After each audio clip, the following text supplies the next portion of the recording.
Because out of every tragedy, out of every pain, it only gets healed when we find a deeper meaning. When we find there's a higher purpose in it. I want you to just think about what's going to create meaning for you. Because money by itself won't do it.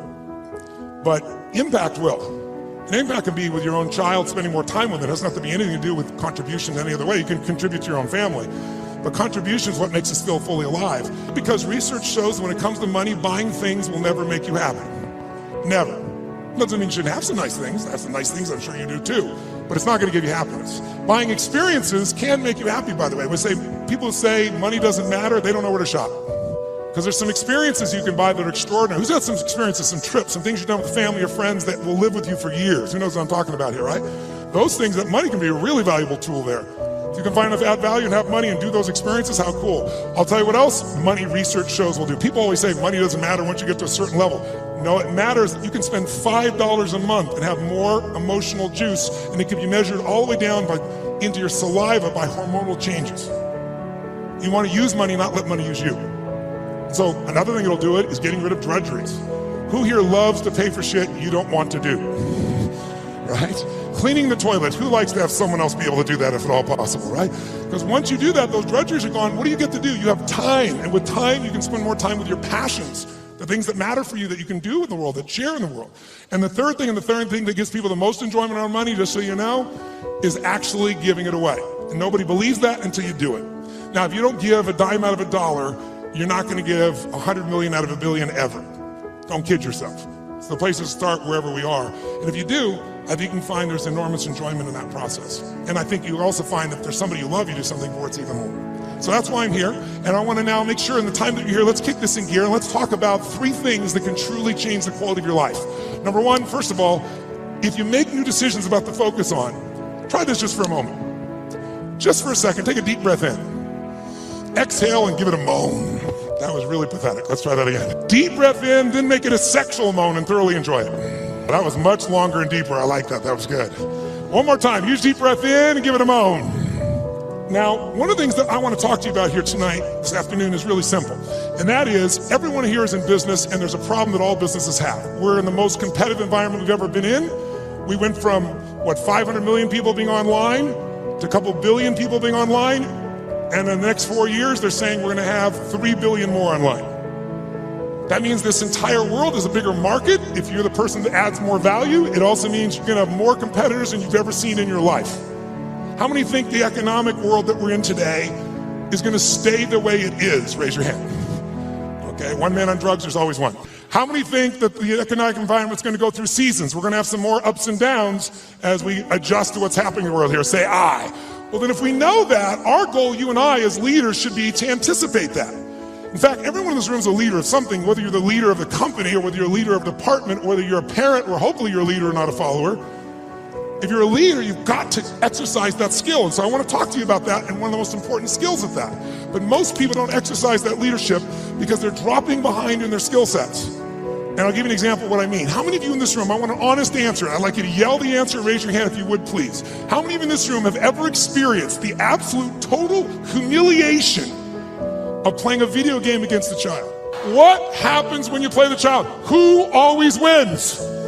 Come on, who wins? Always. Why? Is it because they're faster?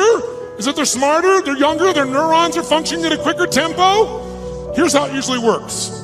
You're a mother or father, you're an uncle or an aunt, you're a grandfather or grandmother, you're a friend of the family, you're looking for a gift. We live in a tech world, in a world where today children play with an iPad and learn how to use it before they know how to tie their shoes. How different is that world? I was with Mark yesterday with his daughter for her 6-year-old birthday, and we're talking about things, and she's got these Legos, and a friend of ours says, oh, my 6-year-old goes on the iPad, searches on YouTube for videos on how to build cool stuff using Legos, and starts to study how to build all these structures.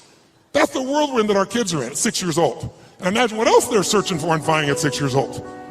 It's a wild, wild world. So here we are with this technology, and most of us are not seeing what it's doing for us. So you sit down with this child who's high tech, you're not. Even the techies in this room aren't usually as gamers. I know there are plenty of gamers in the room, but there's plenty not. And then what does the child do? The child says, oh, come on. You go, look, I'm not good at this. This is for you. Come on, uncle. Come on, auntie. Come on, mom. Come on, dad. It's my birthday. It's Christmas. They use the guilt approach, don't they? And what do you find? You finally break down. Okay.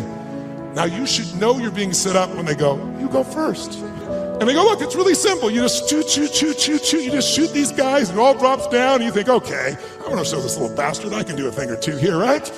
Take out the gun, you shoot, and you're dead in 2.3 seconds. Whose experience is say, I? Why does the child always win? Is it because they're faster? Is it because they're smarter? Is it because they're stronger? No, it's because they played this game before. As a result, they have the secret to success. They know the road ahead. And if you know the road ahead, you have an incredible power called anticipation. Anticipation is the ultimate advantage. See, winners, leaders anticipate, losers react.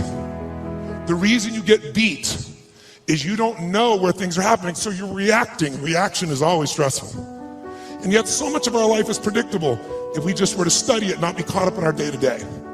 It's predictable the challenges you're gonna have in your relationships, or with your kids, or with your body, or with your job, or with your economics, or with your mother-in-law or father-in-law. These are predictable. And if you were to anticipate these things and put a strategy in place, you could take it all out and have the quality of life that you deserve. In business, it's everything. Those that anticipate, those that lead, and then there's those that follow. The followers are the reactionaries. So the more we can anticipate, and you can't anticipate and lead unless you first learn how to lead yourself at a different level. And so I love to have you just see that if you and I can start to take control of our focus, and we can start to take control of the meaning of our lives and make something really that meaning that empowers us, because look, what's wrong is always available, isn't it? There's always an Ebola, a bird flu, there's always something that's gonna kill the entire human race tomorrow on TV. And then there's your life. What's wrong is always available, and so is what's right. And you have to take control of that focus, because otherwise you become the follower and you get to live your life. Even though you're a smart person, we're all smart, but it's easy to get led astray.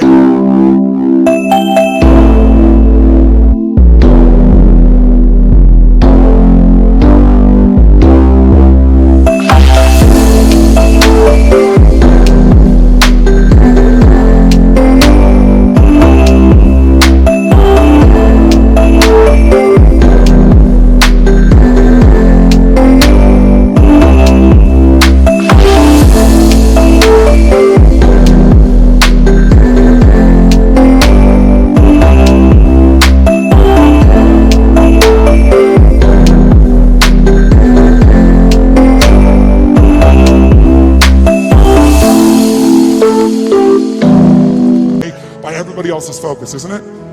And then all of a sudden let them create the meaning for us. And then all of a sudden we're settling for a life far less than what we desire or deserve. So my approach is really simple. My approach is to say, let's, you and I, just for a few little time we have here. By the way, this to me is a little time, a couple hours, 2.5 hours, I guess, at this stage. Because kind of the minimum length of seminar I do is 50 hours, 50. And you go, are you kidding me? I don't like to hear myself talk. I like to see people do things so often they build muscle, not just thoughts. And so one thing I'm gonna ask you to do in a few minutes is we're gonna go from this passive mode that you're in right now into full engagement. Because if you get fully engaged, it's amazing what you can accomplish and do. When you're partially engaged, you get a little bit of result. When you're disengaged, we all know what you get, nothing. And we live in a society where most of us are so overwhelmed. There's so much information. We're not having any problem with information. We're drowning in information, but we're starving for wisdom. And so we gotta separate it out. And so one way to separate it out is I'd like to talk to you about 3 things that can help you increase your performance and your life. Because what I'm obsessed by and have been for 37 years is what can increase performance for an individual or an organization. But also I'm equally obsessed about what's gonna make somebody fulfilled. Because who's had this horrible experience? Who here has ever achieved your goal and then your brain said, is this all there is? Who's had this experience here? Say, I. And that's worse than failing. At least when you fail, your brain can say, I can figure this out and do it again a new way. But when you succeed and you're miserable, you're basically technically screwed. So what I want to make sure that you and I do is we set ourselves up to be able to win. So there's 3 things I'd like to walk you through. 1, I'd like to walk you through how to the competitive edge that's going to get you both the performance you want at the highest level and also the fulfillment you want. Because if you want to know my view, I can tell you there's 2 master lessons in life. Lesson 1 is the science of achievement. If you want an extraordinary life, if you want a magnificent life, which by my definition has nothing to do with me, it's life on your terms. Some of you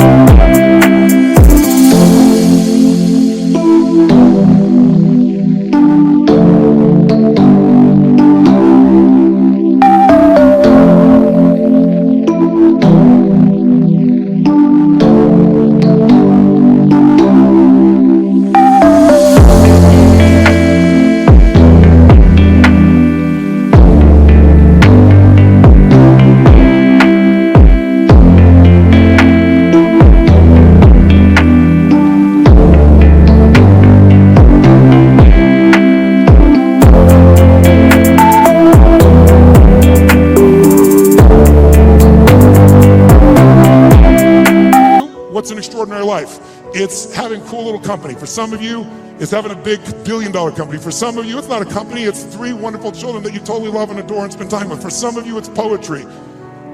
For some of you, it's making a difference in the environment. It's different for all of us. It's life on your terms. But if you're gonna have an extraordinary life, you need to master, number one, the science of achievement, which most of you are damn good at or you wouldn't be in this room, right? You know how to go from where you are, have a vision, make it real. Speeding that up, that's my business. And what Mark talked about, he actually showed me the other day, we were together a couple days ago, and he showed me the very first day he did his V2 Mom, which is really a simple way of saying, what do you really want? What's your vision?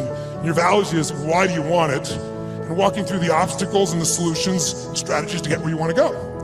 And he showed me on the back of an American Express bill where they designed on the very first day, Salesforce. And there you see that day where he engaged. He engaged in his vision instead of settling for a life that someone else had designed.